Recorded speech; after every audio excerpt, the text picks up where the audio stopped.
As we talked about in some previous chapters, our type of Congress is referred to as a bicameral system because we have two houses. Our Congress is divided into two groups, the House of Reps and the Senate.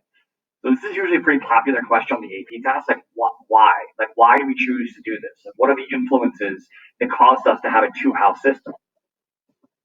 The first is like many parts of our government. It's really based upon British tradition.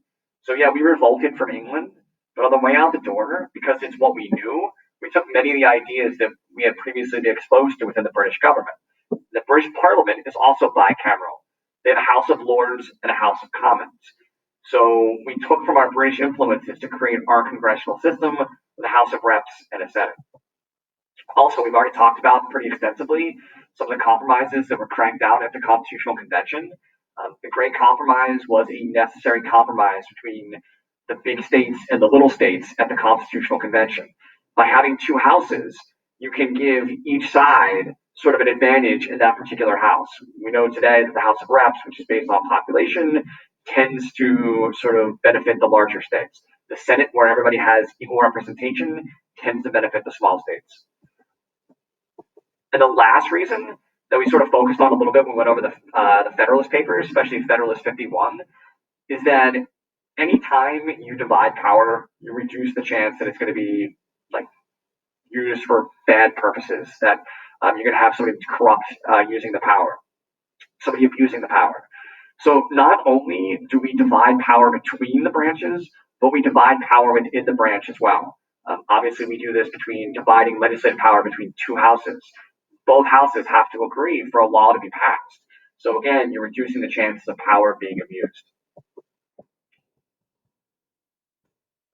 Just some of the basic differences between the House and the Senate, because they're not created equal, they're different. In terms of lengths of service, members of the House of Reps are elected every 2 years, and the entire House is elected at once, as we covered in a previous video. So you get your job for 2 years before you have to stand for re-election.